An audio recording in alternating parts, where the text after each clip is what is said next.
ये मन हमारा जो है ना बड़ा चंचल है। नहीं तो भगवान ने ये कहा है कि प्राणी जो मेरा रूप है वो वही रूप मैंने तेरे लिए दिया है।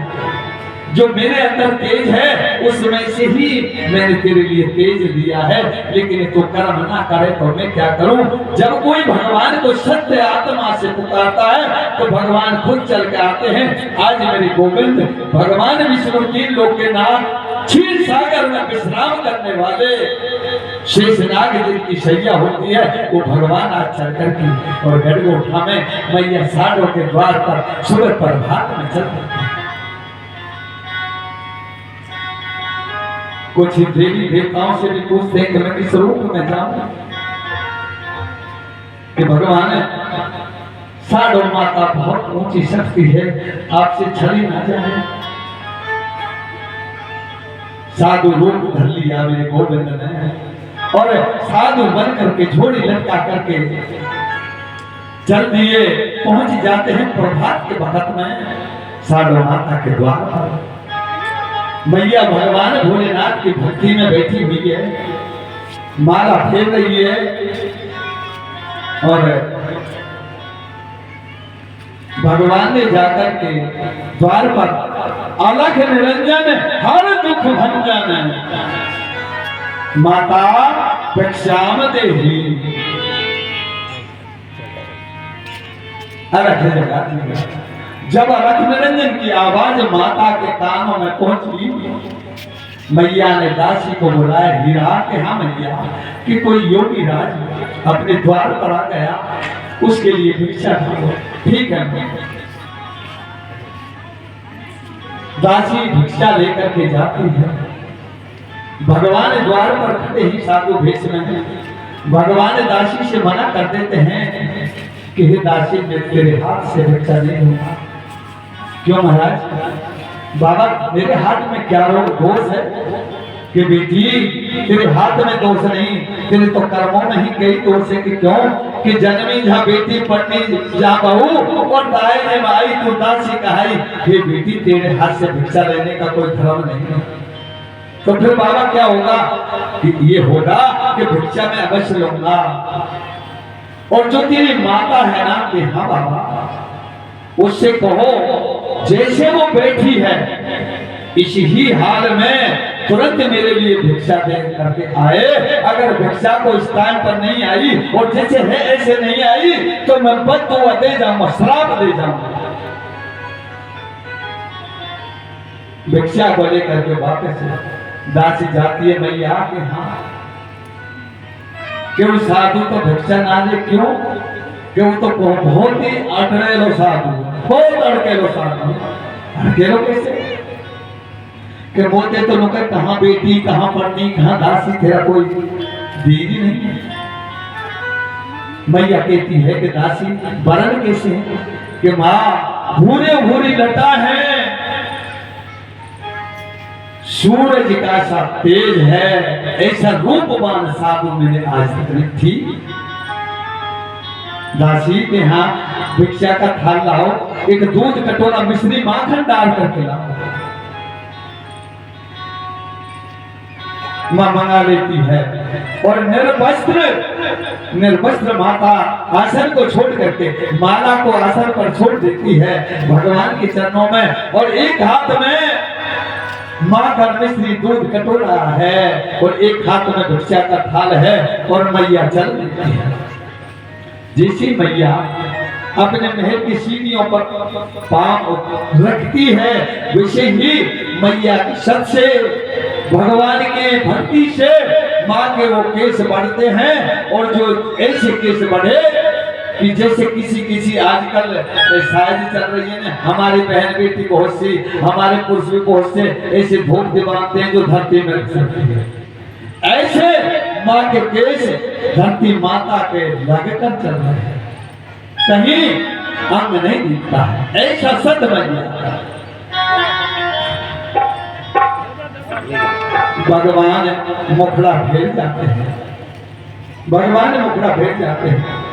माता कहती है कि हे प्रभु भिक्षा लो और भगवान कहते हैं कि माँ भिक्षा तो जब लो लेकिन एक बात बता के कि आप ऐसे कैसे आके, मैं साधु हूं ना। मैया कहती है कि महाराज जी में ऐसी कहां चली है कि नहीं मैया तू गलत है, कि भगवान मेरी तरफ देखो ना, मैं ऐसी कैसी चली हूं। भगवान मुख फेरते हैं, देखते हैं तो मां के सत का तो कहीं पार ही नहीं पाता।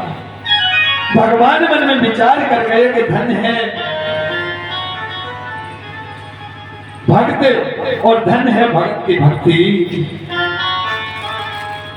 शिष्य महाराज तो ये कहते हैं कि मुझे भगवान के गुणानुवाद का अंत नहीं आया, लेकिन आज लक्ष्मीपति नारायण विष्णु भगवान साधु भेष में खड़े होकर के कह रहे हैं कि धन है भक्ति और धन है भक्त, मुझे तेरा भी पार नहीं पाया। जय हो। आज माता साधु कहती है कि भगवान क्या कहते हो, कि ऐसी कैसी होगी आगे के। हे भगवान, हे मेरे महाराज, मेरे लिए एक बात बताओ कि बताओ बोलो कि जिस दिन आपने मुझको यहाँ गर्भ में डाला, इस संसार में जीव को जन्म देता है, बताओ महाराज आप कौन सा झंडा, कौन सी घाघरी, कौन सा वेश पहना करके भेजते हो। हे प्रभु, जैसी तेने में भेजी ऐसी ही मैं आ गई। हे भगवान, माता पिता के आगे पुत्र और पुत्री की क्या लाज होती है। इतनी बात माँ कहती है, भगवान की वो छल रूपी माया कट जाती है और चतुर्भुज रूप में भगवान और उस चतुर्भुज रूप की स्तुति किस तरह से सालो माता क्या कह रही है। कैसे? हमारे द्वारे आज पधारे हैं मेरे लोकी के स्वामी, मेरे द्वारे आज पधारे हैं मेरे लोकी के स्वामी, हमारे द्वारे आज पधारे हैं मेरे लोकी के स्वामी, अरे हमारे द्वारे आज पधारे हैं मेरे लोकी के स्वामी।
स्वामी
आई माया तेरी सफल भई अब भक्ति हो मेरी सफल भई अब भक्ति हो मेरी सफल भई अब भक्ति हो मेरी सफल भई अब भक्ति हो मेरी अरे असुर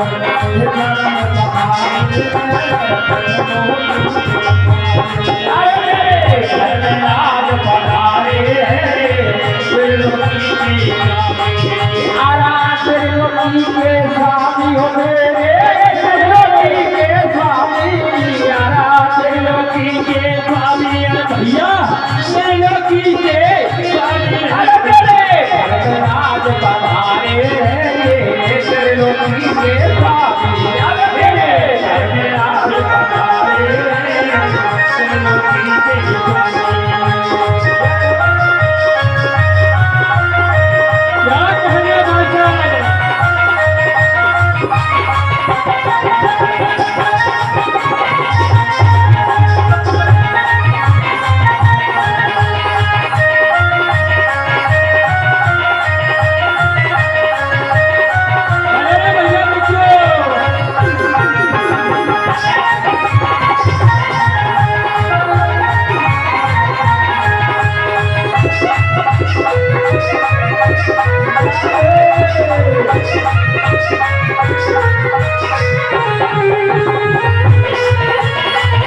त्रिलोकी के स्वामी भैया त्रिलोकी के स्वामी राज पधारे ये त्रिलोकी के स्वामी राज पधारे त्रिलोकी के स्वामी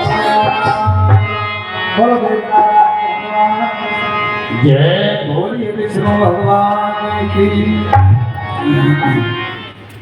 आदम श्रोता भगवान विष्णु की चतुर्भुज रूप दर्शन करके मैया आरती उतारती है। मैया आरती उतार करके हे मेरे भगवान थोड़ा सा प्रसाद ले माँ को दूध माखन मिश्री का प्रसाद लेती है, चरण लेती है। भगवान बड़े दयालु कहते हैं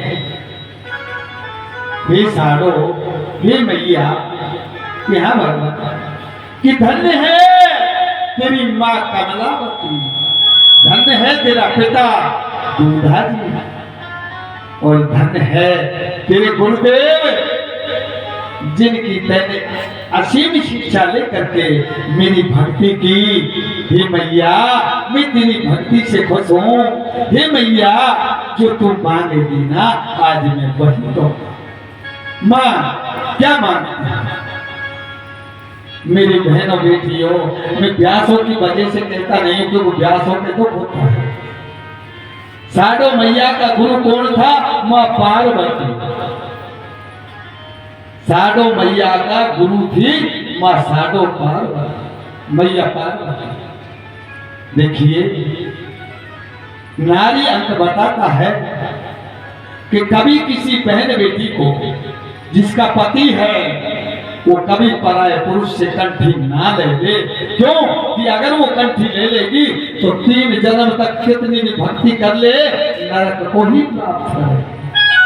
क्यों कि इस नारी यही सृष्टि है, जो आप नारी है ना, ये सृष्टि है, ये प्रकृति है, ये लक्ष्मी है, ये गायत्री है, ये सावित्री है, ये माया है, सब कुछ यही है। इनका गुरु केवल होता है भगवान और एक गुरु होता है पति।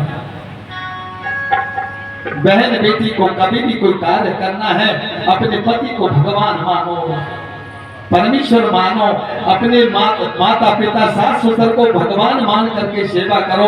अतिथि पर कोई अपने द्वार पर कोई अतिथि आ जाए उसकी सेवा करो। कृष्ण का सबसे बड़ा आपकी भक्ति यही है।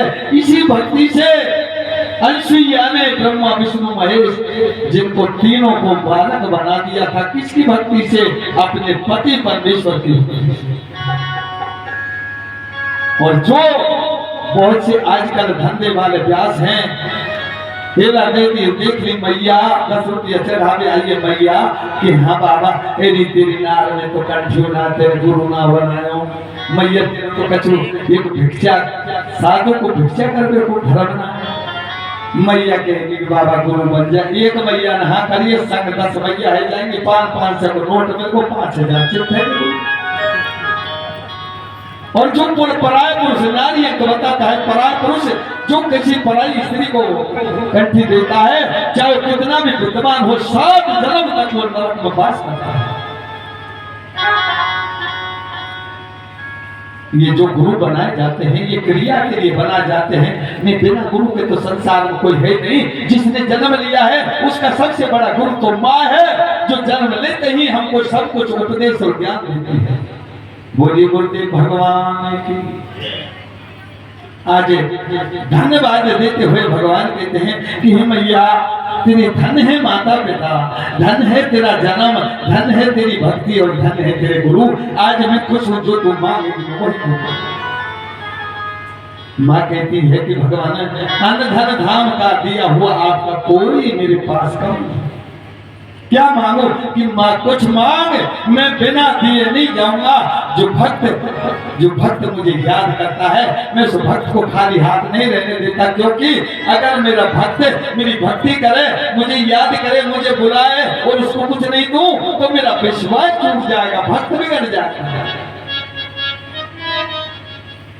माँ कहती है कि भगवान मांग तो लूंगी लेकिन वचन दे दो कि मैया तथास्तु कि भगवान मुझे सो एक पुत्र चाहिए, मैं बाजू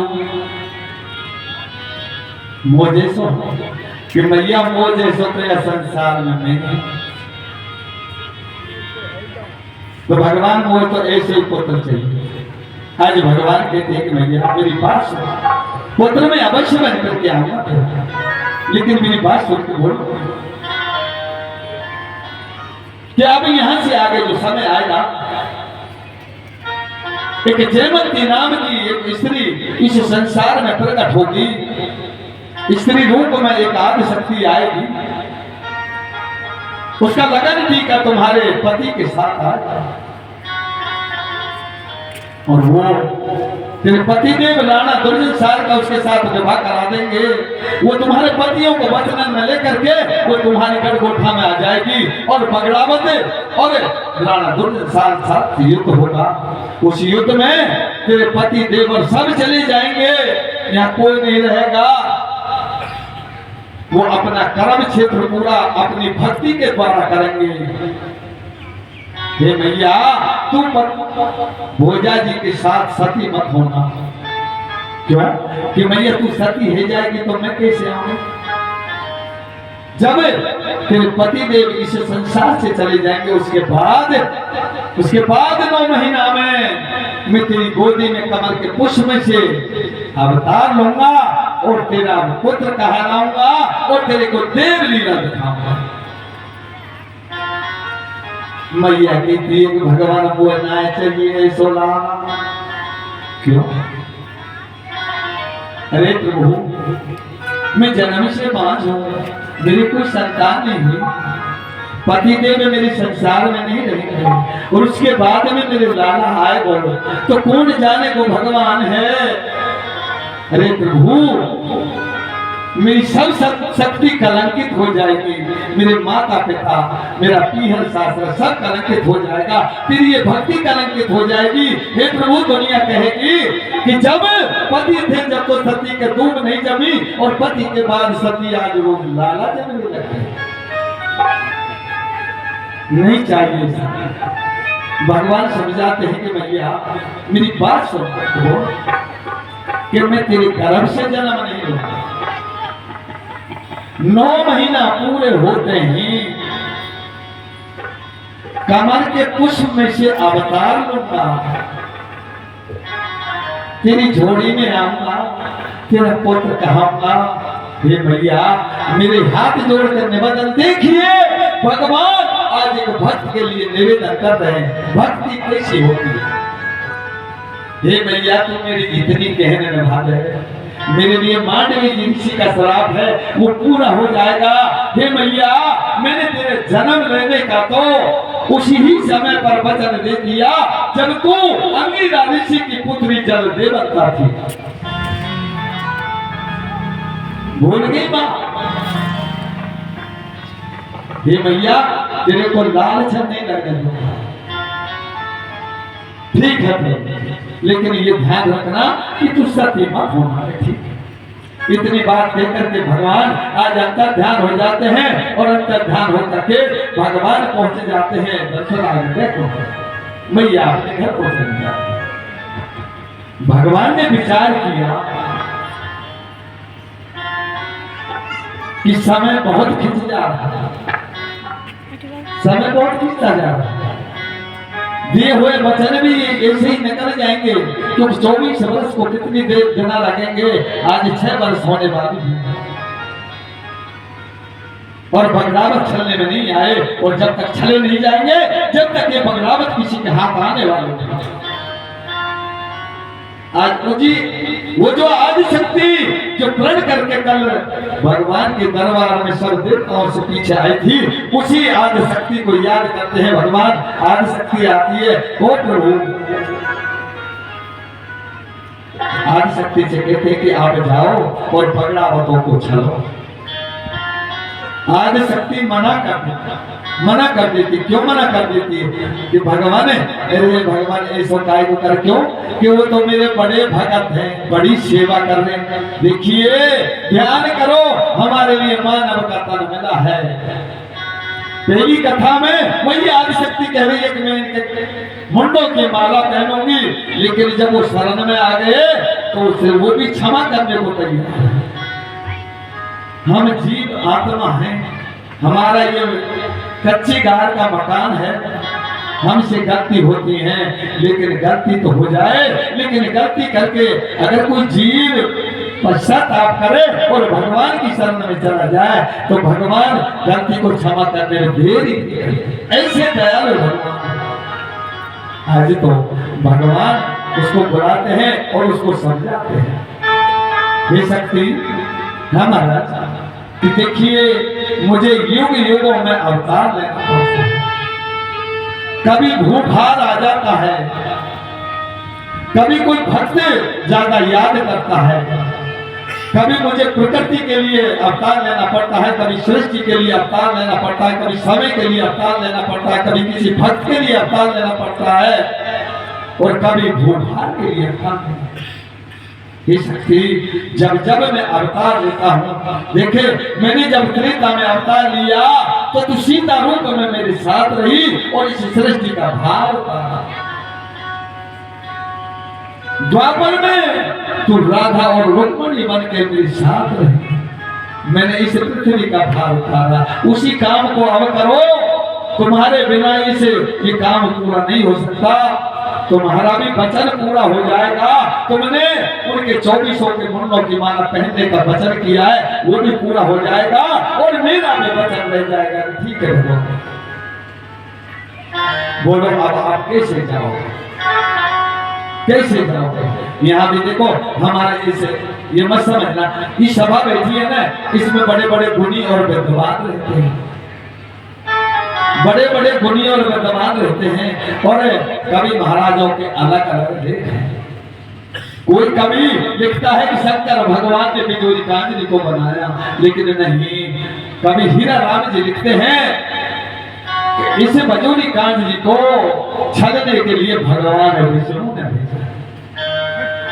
अब आदि शक्ति है, आदि शक्ति तो आदि शक्ति होती है, और कवि क्या है, कहते हैं भगवान की किस भेष में जाएगी कि भगवान मैं एक नाचने गाने वाले और कला खाने वाले के नटनी भाट निगम कर दूंगा। क्या चाहिए कि मुझे एक ढोलक चाहिए, एक ढोलक बजाने वाला चाहिए। अपनी शक्ति से भगवान ने ढोलक बजाना वाला और नाम रख दिया, तेरा नाम बिजोरी है और इसका नाम बीजा है। और क्या क्या चाहिए महाराज, बांस चाहिए, रस्सा चाहिए कि ले जाओ और जाओ। ये शक्ति जब तक बगड़ावतों को आप नहीं जा सकती हो वापस मत। बगड़ावतों को जांच करके ही आना, ठीक है महाराज।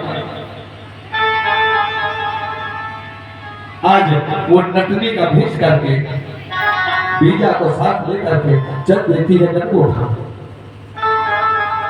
गढ़कोटा में दरबार लग रहा है, सभी भाई 2400 भाई गोली लगा करके अपने खांडे को दबा करके मुकुट बांध करके सभा में बैठे हैं। सिंहासन पर सवाई भोज महाराज विराजमान है, जो जिनका मुख चंद्रमा की तरह खिल रहा है। ऐसी आभा आ रही है उस नगरी में, उस सभा में, ऐसे लग रहा है जब इंद्र का दरबार है। इतना उत्तम दरबार। नटनी पूछती हुई पहुंच जाती है बगड़ावतों के दरबार। जब दरबार में नटनी पहुंचती है, आद शक्ति थी, इतना रूप, इतना रूप, इतना रूप बना लिया कि जिसके रूप को देख करके दरबार में खड़ा होता।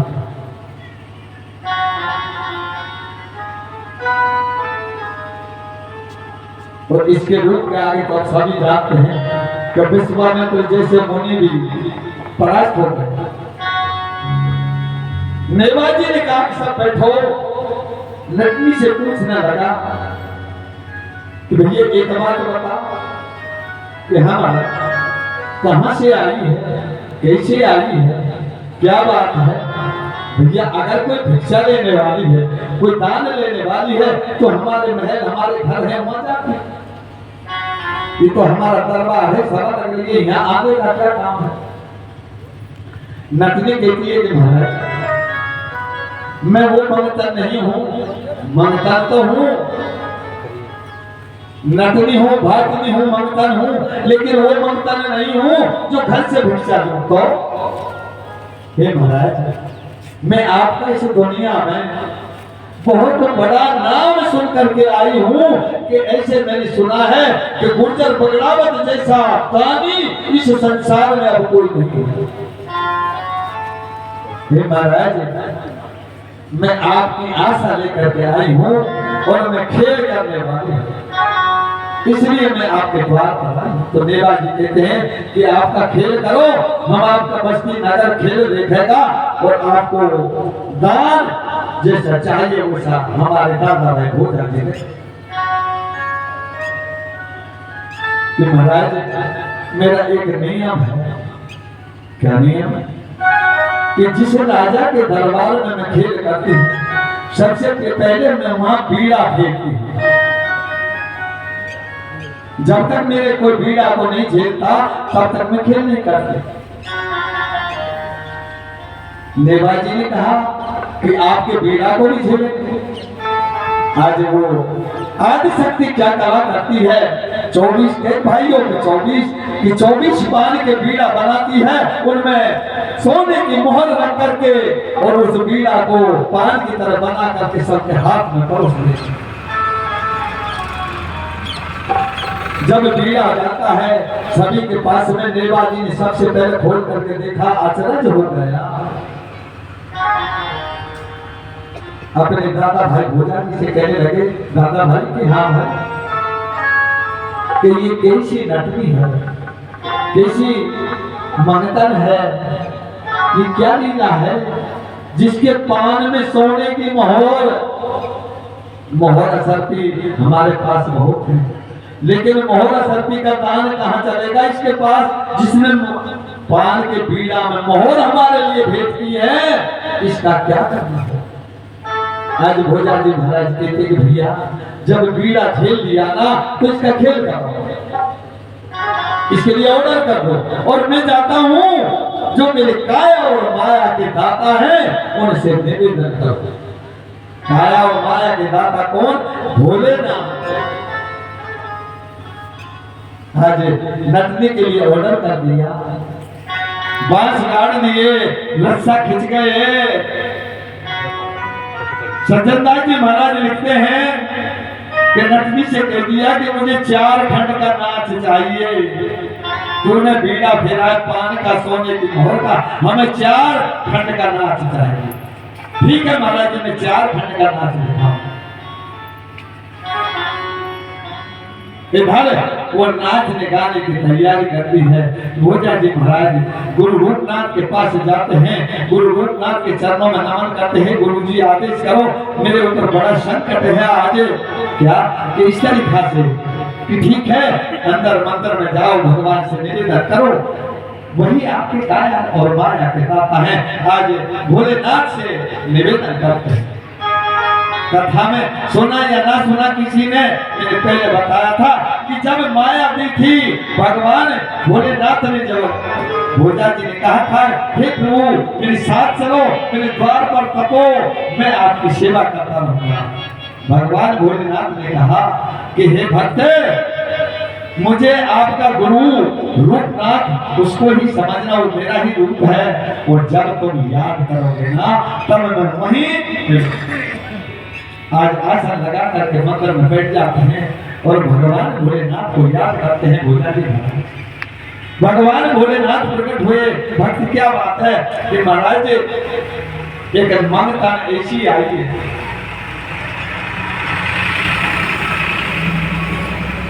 एक मंगता ऐसी आई आज खेड़े में कि जिसने हमारा मान ही मार दिया। कि भैया कैसे मार दिया?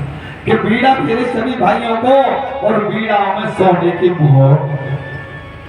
अब मोहर असरपी का तो आपका दिया हुआ घाटा नहीं, लेकिन जो मोहर हमारे लिए भेंट कर रही है उसको मोहर की मानता, दान में मोहर की मानता नहीं। भगवान भोलेनाथ कहते हैं हे भक्त, ये सब कुछ भगवान विष्णु की माया है, भगवान विष्णु की माया है। आपसे बीड़ा छूटा, वहां सभा में मेरे ऊपर ही बड़ा जोर दिया भगवान ने। ये भगवान विष्णु आपको छलने के लिए ये कार्य कर रहे हैं। आपके पास धन की कोई कमी नहीं, ऐसा दान दो, ऐसा दान दो जो संसार में कोई दे ना सके। कि महाराज जब मोहर असरपी सोना चांदी तो संसार में मिल जाए कि ठीक है। आज भगवान भोलेनाथ इंद्र की अप्सरा का जेवर पूरे आने का ला करके और भक्त अपने भोजा जी के लिए देते हैं। ये भक्त भोजा जी ये हमारा कि देखिए संसारिक चांदी सोना सबके पास मिल जाएगा, लेकिन ये चीज इस मृत्यु लोक में कहीं नहीं मिलेंगे। इसको ले जा और अपनी मति के अनुसार इसको पहना कर।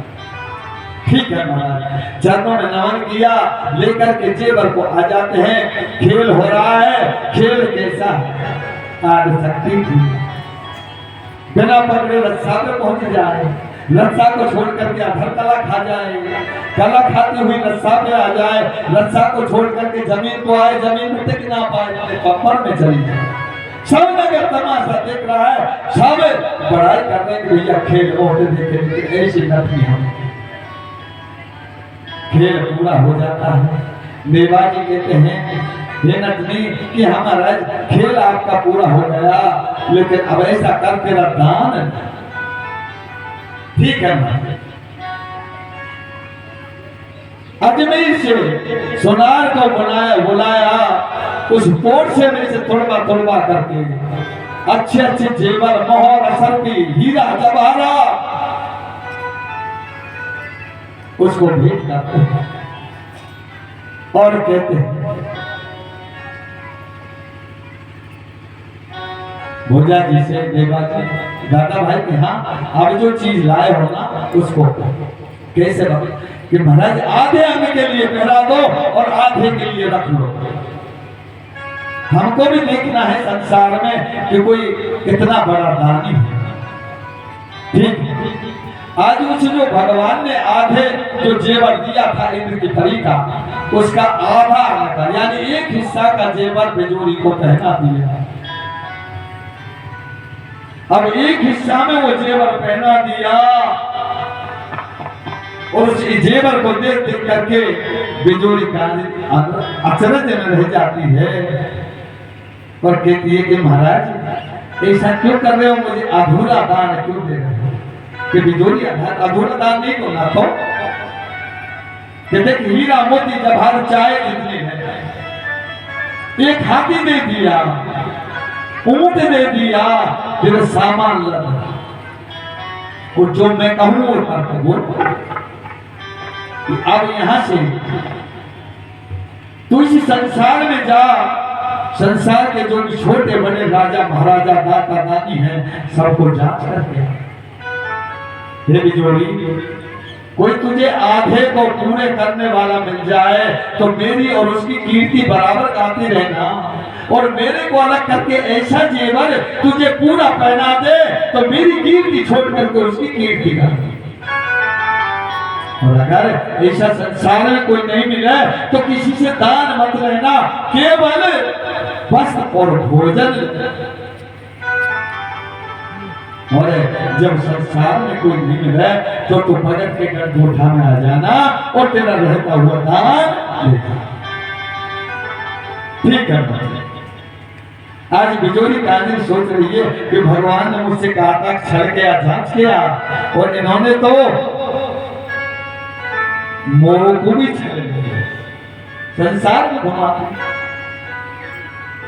आज बिजोरी काजी उस दान को हाथी ऊंटों पर रखती है, हाथी ऊंट अपने रस्सा बांस सब कुछ को रखती है। बहुत बड़ा दान किया है, जो बांस थे उन पर भी सोने की खोली, रस्सा था उन पर भी सोने की खोली, ढोल और डंका वो भी सोने में मंडवा दिया। अनेकों तरह का दान बनाओ तो जब तैयार हो जाती है डेरा को बना करके, जब नटनी मुजरा करके नमन करके चलती है, सभी भाई उसके साथ विदा करने को जाते। कैसे जाते हैं? जिसे आज हमारी बहन और बेटी को हम विदा करने के लिए देखो भक्ति कैसी हो, किसी के पास धन है तो कैसा हो, ये सब भगवान की माया है। धन बादल के यही सुबह आते जाते पड़े न रखा है भैया, धन पा करके हम भगवान को और कर्म को सबको भूल जाते हैं। कभी मत भूलो, धनी बनो, दानी बनो, भक्त बनो, तो ऐसा बनो जैसे हमारे भक्त सवाई हो। सभी भाई बहन बेटी की तरह विदा करने के लिए काकर तक जाते हैं। हमारे यहाँ मेंढा कहते हैं, सीमा कहते हैं, पश्चिमी राजस्थान में सीमा को काकर कहते हैं। काकर तक जाते हैं, काकर तक जाते हैं। जब काकर पर पहुंच जाते हैं बिजोरी नमन करते हैं, महाराज मुझसे कोई गलती बनी हो क्षमा करना, मैं आपकी बहन बेटी बन चुकी हूँ। क्यों कि मुझे आप बहन बेटी की तरह बेटा करने के लिए आए। भोजा जी महाराज कहते घे नटनी है बिजोरी के हम, तुझे संसार में जरूर जाना है, लेकिन एक बात सुन मेरी की बताओ कि मेरे पास 12 वर्ष भगवान भोलेनाथ ने काया और माया दी। 12 वर्ष त्रिलोकीनाथ शंकर भगवान ने काया और माया दी।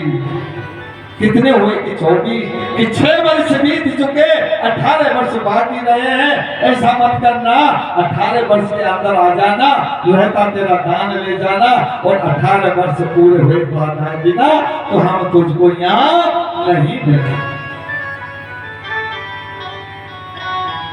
ठीक है। बड़ी सम्मान से बिजोरी को विदा किया। सभी भाई वापस आ जाते हैं और बिजोरी का आंधरी अब चली जाती है। चलती चलती चलती चलती हमारे देश को भी निकल गई, समुद्र पार पहुंच गई रोम देश। अली मोहम्मद पठान उस टाइम पर अमेरिका जो रूस है इसमें अली मोहम्मद नाम का पठान राजा राज्य करता था, उसके वहां तक पहुंच गई। लेकिन जहां जाए महापरिचयों की कथा है, उतनी बात कहें तो कथा पूरी नहीं होती। जहां जाए बगड़ावतों का गुणान करे और बगड़ावतों के उस गान को सुन करके सब राजा बादशाह चुप लगा है और कहते हैं कि भैया जो हम दे सके वो है। और वो कहती है कि मुझे भक्त सवाई भोज जो दानी महादानी है उसकी आन है, महाराज भोजन दे दो, वस्त्र दे दो, ले लूंगी खा लूंगी, लेकिन अधूरा दान नहीं दो। इस तरीका से वो बिजोरी कांजरी तो अपने धंधे में लग जाती है और समय निकलता जाता है। 18 वर्ष पूरे होते आ रहे हैं, लेकिन बिजोरी कांजरी तो अपने धंधे में लग जाती है। और भगवान ने सोचा कि 24 वर्ष की माया पूरी हो रही है और ये 24 वर्ष की माया पूरी हो गई और अभी मैंने भक्त का कल्याण नहीं किया तो भक्त का विश्वास टूट जाएगा और भगवत भक्त का विश्वास टूट जाएगा और जो मां को वचन दिया वो अधूरा रह गया। आज तो भगवान फिर अपनी माया से आदि शक्ति को प्रकट करते हैं। क्या बात है महाराज कि आप जाओ मृत्यु लोक में अवतार हो। कहां जाओ? भगवान कहते हैं कि भवानगढ़ है जहां रणधीर सिंह का बेटा है इंद्रदेव, सोलंकी राजा है, उसके राज्य में जाकर के आप उसके घर जन्म लो और आपको ये कर्म करना है कि ठीक है महाराज आपको बगड़ावत छो करने हैं कि बिल्कुल करूंगी, लेकिन आगे शक्ति कहती है कि महाराज मैं अवश्य इस कार्य को पूरा करूंगी, लेकिन महाराज एक बात बताओ तो कि बगड़ावत कोई छोटी मोटी शक्ति नहीं है, बहुत भक्त हैं, बड़े वीर हैं, बड़े दानी हैं, उनके पास 3 पद हैं और साधो माता भी कोई छोटी मोटी स्त्री नहीं है। हे भगवान मैं छो तो कर दूंगी, लेकिन आगे क्या होगा? उनके पैर को कौन लेगा? आगे को कौन सारेगा? भगवान कहते हैं हे आदि शक्ति आप छो कर दो, अगला काम मेरा है, तुम छो कर दो, मैं वहां जाकर के अवतार लूंगा और उनको उजड़े हुए खेड़े को बसा दूंगा, उनके नाम को चला दूंगा और भगवान में मैं उसे अवतार में मैं गुजर का देव कह करके दुनिया में माना जाऊंगा। ठीक है और आज शक्ति चलती है आदमी श्रोता यहाँ भी कवियों ने के एक कवि लिखता है, हीरा रामी जी लिखते हैं कि ये आदि शक्ति इंद्र सिंह राजा सोलंकी के घर में अवतरित होती है। नंद जी अहिर थे, उसके कोठारी थे, उसके महादासी ने जन्म लिया, लेकिन और ज्यादातर जिसका प्रचार है, जिसको गवैया गाते हैं, वो कैसे गाते हैं? जैसे भावलगढ़ के सीमा में एक प्रजापति का खजाना है, उस खजाने में वो अवतार हुआ।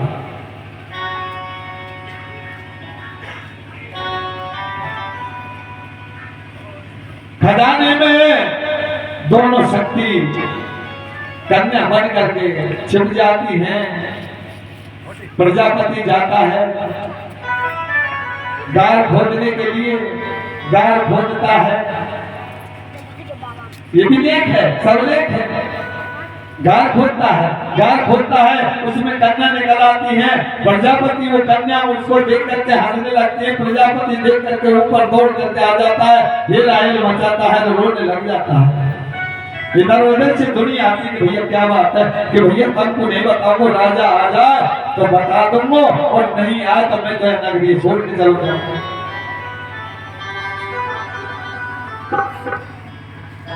राजा को खबर पहुंची, राजा शत्रुघ्न की सेना को लेकर के आता है और राजा पूछता है कि भैया प्रजापति, ऐसा तेरे पास, ऐसा तेरे साथ किसने क्या कर दिया जिससे तू मेरे नगर को छोड़ रहा है? कि महाराज किसी ने कुछ नहीं किया, लेकिन मेरी बात सुनो तो बोलो कि पहले ही मैं गरीब जात हूँ, मेरी जात प्रजापति है। महाराज मेरे पूर्वज गए, मैं भी इसी काम को कर रहा हूँ, रोज मिट्टी खोदनी पड़ती है। मिट्टी को जैसे काश्तकार जमींदार इस धरती माता को कमा करके पैदा लेता है, इसी तरीका से मैं दिन रात मेहनत करके इसकी कमाई करके इससे बर्तन बनाता हूँ, बर्तन बना करके पकाता हूँ, बेचता हूँ, जब परिवार का पालन करता हूँ। अरे भगवान, वह परिवार को पालन तो याद कर लियो, और अब यह माटी में भी ये कन्या पैदा है में लगी, तो मैं कैसे इनको पालन करूं? आज महाराज उन दोनों कन्या को लेते हैं, एक को अपने घर पहुंचा देते हैं, एक अपने कोठारी में लाकर वहां पहुंचा देते हैं। प्रजापति को नाम में ले आए। अब तो कन्या बड़ी हिल में कह देती हैं, राज घराने में है, अच्छा लाड प्यार हो रहा है, अच्छा खान पान हो रहा है, और फिर कन्या आदि शक्ति, कन्या आदि शक्ति, और फिर कन्या को तो वही आदि शक्ति को जन्म। आज भी छोरा माए देखेंगे, छोरा कम जवान होगो, छोरा 15 वर्ष को होगो तो ऐसा लगे जाना भी तो 10 वर्ष को होगा, और बेटी पुत्री किसी का कन्या हो जाए तो 10 वर्ष की हो जाएगी, जब ऐसा लगे ज्यादा भी जवान हुई। आदि शक्ति अपने रूप से दिन रात ऐसे बढ़ने लगी, बहुत जल्दी शादी हो जाती।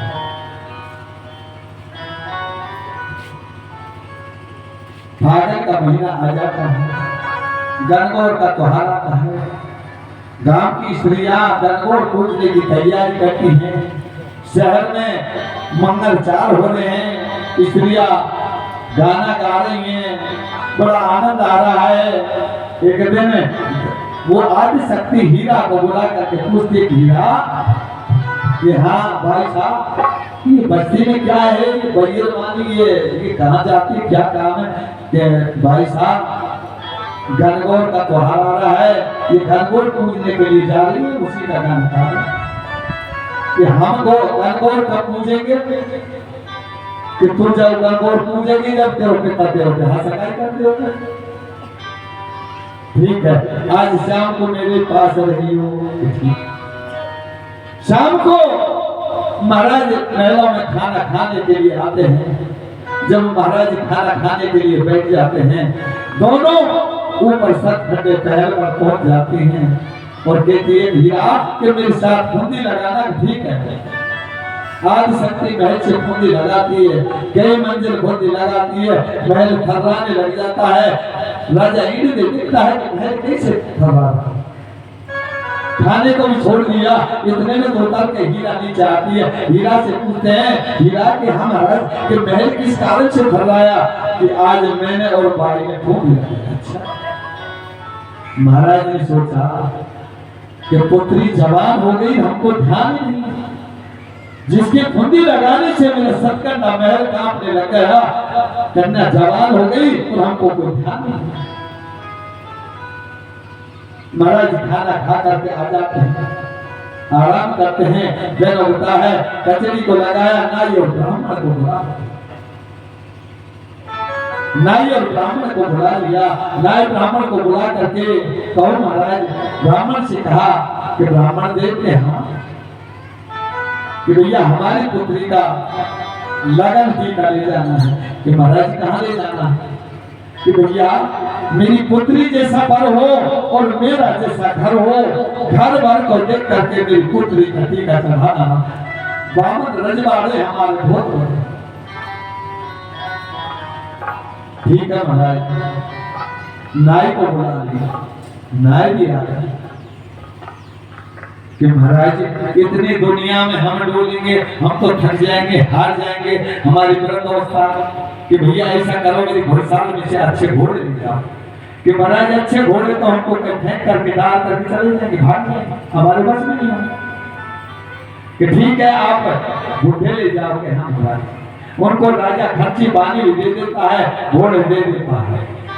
जब नारियल ब्राह्मण वहां से दरबार से चलते हैं, बाई महल पर खड़ी है, देख रही है और हीरा को बुला, हीरा कि हाँ कि आज ये पंडित जी कहाँ जा रहे हैं, इनको बुला कर दिलाओ।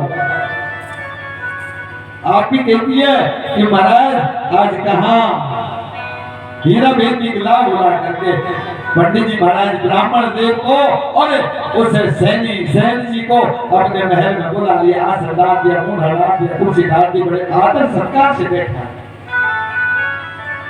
पूछती आ सकती कि आप आज कहाँ जा रहे हैं? पंडित जी महाराज जी कहते हैं कि हे भाई साहब, आपका टीका लेकर के जा रहे हैं। कि टीका कहाँ ले जा रहे हो? कि टीका बावन रजवाड़े में ले जा रहे हैं। तुम्हारे पिताश्री जी ने कहा है कि मेरी कन्या जैसा वर हो और मेरा जैसा घर हो, कि अच्छा घर वर देख करके मेरी पुत्री का लगन टीका चढ़ाया, मुझे शादी करनी। आज वो आदि शक्ति कहती है कि हे विप्रदेव के हाँ, देखिए आप परेशान इतने मत हो, इतने मत बोलो तो कि मैं आपके लिए बताती हूँ कि मत बोलो। कि एक पिता और उसके 12 धर्मपत्नी, एक ही पिता और एक ही माता की संतान, जिसके 24 पुत्र हैं, जिनके 24 पुत्र हैं, 24 जिनके पुत्र हैं, 25 उनके रानी हैं। बोली घोड़ी जोहरी निशान, जयमंगल हाथी, चंद्ररथी खांडो, जोगियों की जमात, महात्मा संतों की जमात, और उनमें एक सवाई भोज नाम का है जिसके मेरा लगन और टीका चढ़ा कर गया,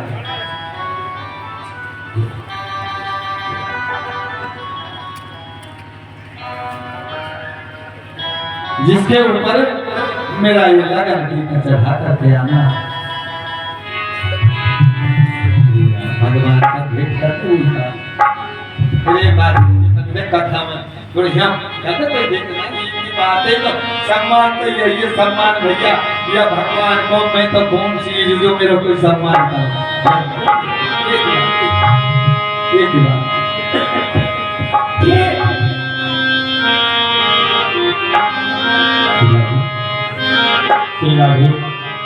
स्वागतम कृष्णा शरणागतं कृष्णा